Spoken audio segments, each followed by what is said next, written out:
Hello everyone, welcome back to another episode of the JaiRell Experience. This week, we'll split our show into a few sections. We'll start off discussing. And that's why the French should be incinerated. Excellent point, JaiRell. Jai, would you mind running through our final topic for this week? Not at all.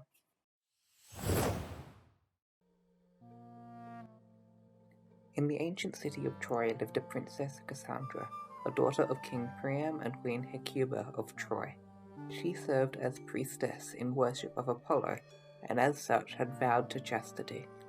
Apollo, god of healing, music, sunlight, knowledge, and protection of the young, was the son of Zeus and Leto.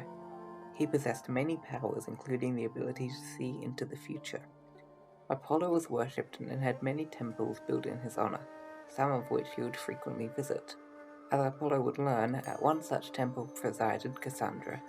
Cassandra was often described as the most beautiful woman in the city, and as such, when the god Apollo laid eyes upon her, he fell in love.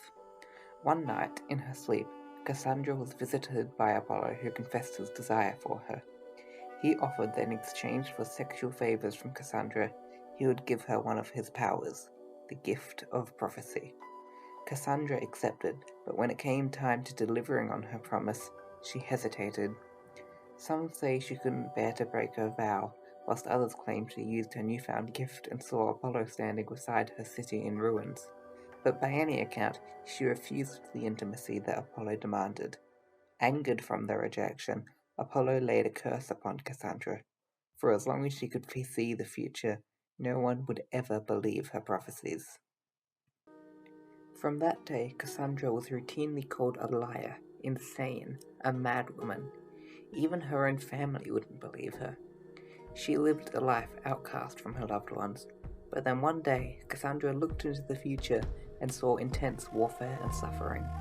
She saw the deaths of the people she loved and the destruction of the city of Troy. The one thing, she concluded, that would start all of this was if Paris went to Sparta and brought back Helen. She pleaded for this not to happen but was ignored, and when Paris returned with Helen as his wife, the city rejoiced. But Cassandra knew what was going to happen. She foresaw a Trojan horse at the gates of the city. She saw the people of Troy, ignorantly, bringing it inside, thinking it a gift from the Greeks. Then she saw what would become of that decision, the destruction of the entire city. She told her family, her friends, everyone. She pleaded with them to not allow this eventuality, but, as usual, she was ignored. And as she expected, the city fell into ruins.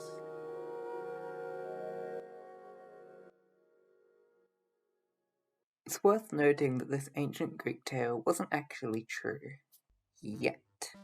Today, in 2022, we repeatedly deny the validity of those who have been right about the future time and time again.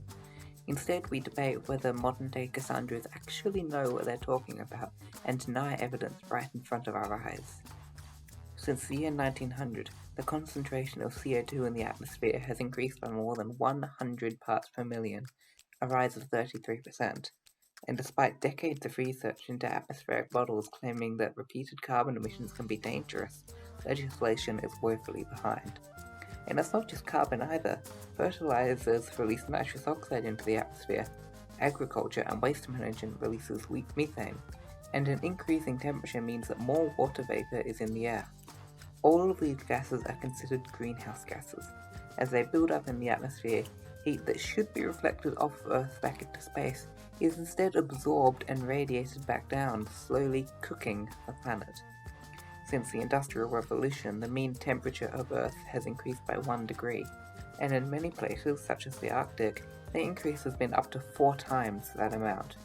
It's predicted that by 2100, the increase in temperature will reach 3 degrees higher than what it is today. A higher temperature across the globe, even a slight increase, can be catastrophic. Intense winds caused by offsets in temperatures can get stronger depending on how hot the air is. Water expands when heated and takes up more space, and these harder living conditions for plants and animals can and will lead to mass extinctions. What we need to do is reduce carbon emissions to net zero. which means that any carbon put into the atmosphere is also taken out. More funding needs to be present in research into technologies that mitigate carbon pollution, and cleaner sources of energy need to become more widespread. Crucially, action must continue to be taken at a legislative level to prevent our world, much like Cassandra's, from falling into disrepair. Despite what it may seem, we have not been cursed by an all-powerful deity, and therefore we can do one thing that the people of Troy could not: believe what we're told, so this time we can make Cassandra's inevitable disaster slightly less inevitable.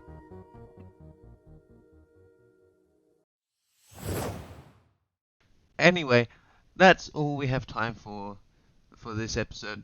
Thank you for listening to the JaiRell Experience. And don't forget our sponsor, My Brain Cells, the ever-expanding website from Mark Gurney. Goodbye.